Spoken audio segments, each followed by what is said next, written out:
Welcome everybody. I'm going to be covering Mothim today, but before I get into all these really awesome, really powerful buffs and changes for Mothim, I want to quickly have a disclaimer to check out the description below. There is a link to the very same Google Sheet that I use in all my videos. If you are new here and you haven't checked it out yet, definitely consider doing that. It's very important, especially right here on the bottom tab. You can see search all moves here, and you can and should check out every single move, buff, and change as you go. Not like memorize and internalize every single one. That's not realistic, but as you go, say, oh, what does that move? What does this move do? There's 130 plus custom new moves, as well as the fact that pretty much every pre-existing move is buffed or changed. So those are all super important. But with that being said, Mothim has some really awesome buffs. While Mothim is not nearly as interesting as Wormadam, in my opinion, it's still a great Pokemon. Not to mention, if you are doing a Nuzlocke, you don't get to pick, sadly. You can pick which form of Wormadam, but you don't get to change your gender. So if you end up with a male one, I personally I like Mothim. I like bugs. Bugs are my favorite type of Pokemon, but it's kind of boring, sadly, and the buffs are super great and very strong, but it is a little bit generic. Something you do have to keep in mind is that in this ROM hack, there are lots. Basically, I'm trying to keep every Pokemon unique from one another. So, for example, all of the other bug flying types that are early game, not early game meaning like they're only good for early game, because these Pokemon are designed to be incredible for the whole game. You can totally use Mothim the whole playthrough and you will be totally fine with it. It's very good. But what am I trying to say here? Mothim does overlap typing-wise and general stat spread-wise with Pokemon like Beautifly and Butterfree and Vivillon. Those four specifically have a big overlap issue, and therefore I had to really plan out their abilities and tools and stats a little bit to make them different from one another, with Butterfree having Tinted Lens and Prankster, and Beautifly having Serene Grace, which is incredible with all the new moves, and Ruthless, which is very powerful, and you'll get into it if you want to check out those videos, and I won't spoil what Vivillon has yet. But my point is that Mothim, as a result, had to have some relatively unfitting abilities. Hubris isn't the most fitting.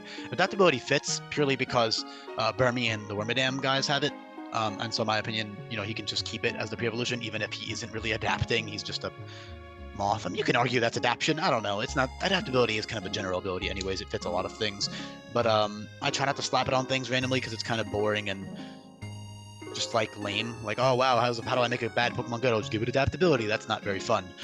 But in this case, it's very fitting. Bug flying is not the best dual stab combination, so you do have to rely on coverage still. But just spamming with 108 special attack your powerful dual stab options like Bug Buzz and Bug Bomber later on, and stuff like Hurricane, all these powerful moves. Of course, earlier on you still have good moves with Air Slash and Signal Beam and all these moves which are buffed.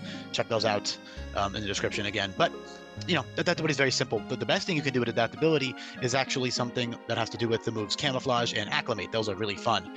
Obviously, adaptability in general with your Stab and Nasty Plot is just strong. Same with Hubris. Hubris being Special Moxie if you are new here. Also, the flavor as to why I gave it Hubris. Number one, I just needed an ability that was as strong as, at least situationally as strong as adaptability. And if you go to the Dex, it reads about how it plots to gather honey. That's also why I gave it Nasty Plot, by the way. It plots to steal honey from Combi and stuff. So, close enough, honestly. It's really not that deep. It fits pretty well. Oh, I should have given him Blossom Dance, actually. At 65. Let me do that really quickly. That's Blossom Dance is +2 speed, +1 special attack and attack, so that's just a really strong move, better than Quiver Dance.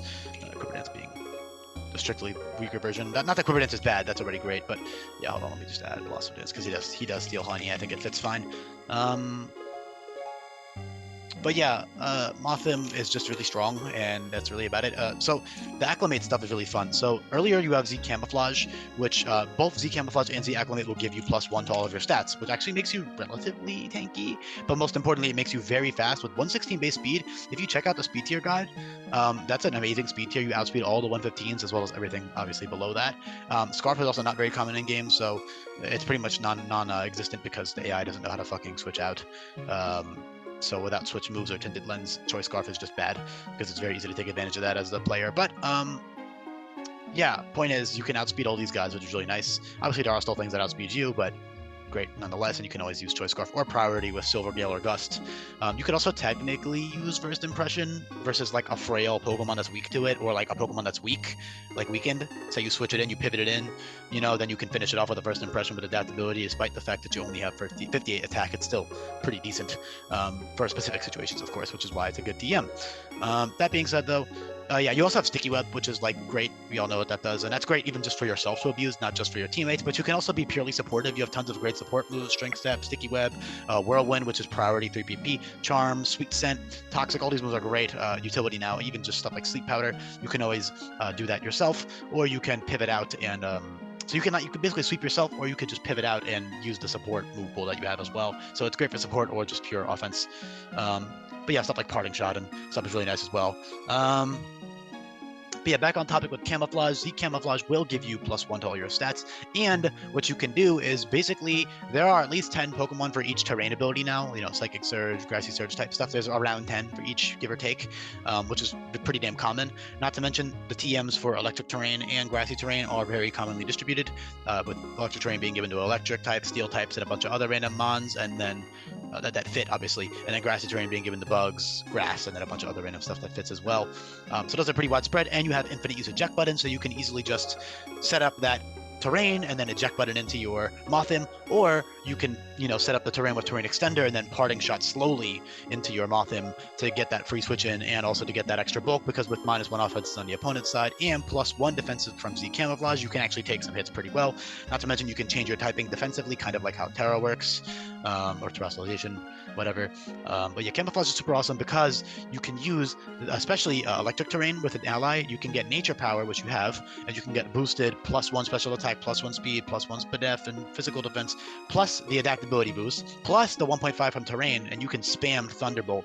And that also goes for Energy Ball, Giga Drain, Psychic, which are all TMs that you already have, and I guess also Electro Web technically if you didn't want to run Nature Power for some reason, but you would rather run Nature Power.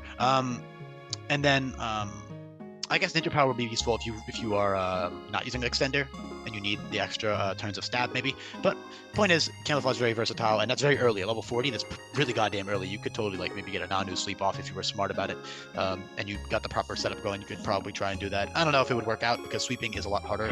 Like 6-0 sweeping, obviously you can kill like half the team, and that's plenty of, you know, now it's a 3v5. But sweeping in general is a lot harder with all of the anti-setup stuff I've put into place. At least it should be. But yeah, point is, the Camouflage is very cool. And then later on, Z Acclimate is just a strictly better version. Z Acclimate will give you, technically you can't get Electric with Z Acclimate besides Electro Web, but other than that, it's a strictly better version. Z Acclimate changes your type to match the move at the top of your moveset. So with any of your coverage moves whatsoever, you can gain that move for stab, and that's really powerful. So you can become any of these types that you have. And most importantly, you have stored power there with Z Acclimate, stored power giving you +1 special attack each time you click it with 3 PP. So after Z Acclimate, you're at 120 base power, and you have adaptability, Psychic, Stab, stored power. That's incredibly strong. Really strong, and you're outspeeding everything. It's just great. The other good thing about these speed boosting sets is you can actually, in this ROM hack, you do have access to infinite ability capsules, which is why you should switch between adaptability and hubris, depending on what you want to sweep with. You know, you just switch between it. You know, some fights you don't need the adaptability moves, some fights you're only using coverage moves anyway, some fights you really want to get that snowball going.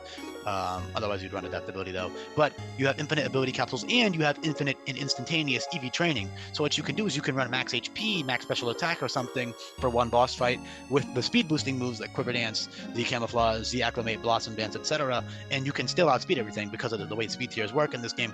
You'll still be outspeeding pretty much everything you'd ever want to outspeed, and that's really great because of the +1 defenses and max HP. And changing your type, you can actually become pretty goddamn defensive. For example, like a pure poison type with Sludge Bomb. You know, there's all types. You know, the sky's the limit. Okay, you have so many options. But my point is that you can really take advantage of that. You know, usable bulk. Obviously, it's not great. It's pretty frail, but with the boost and all the other utility stuff that you have access to, it's pretty good. And yeah, then you get Blossom Dance 5 levels later. But Z Acclimate stored power, or Z Acclimate in general, is very strong at level 60. I give it all these very powerful moves late game because that'll help keep it up to speed with all of the other very powerful Pokemon with the raw stats that make them very strong, or other things, because it's still viable for the whole game. It's viable. Even just having webs is great. You know, it's got all types of amazing tools in its kit. So hopefully that is interesting to you. Hopefully this video was informative. Hopefully it was concise. Thank you so much for listening, everybody. Again, make sure you check out that link in the description. You can also join my Discord server if that interests you. But yes, I thank you very much for your time, and I hope you enjoyed the Mothim video. Mothim's super, super sick. So yeah, don't underestimate it whatsoever. Thank you, and goodbye.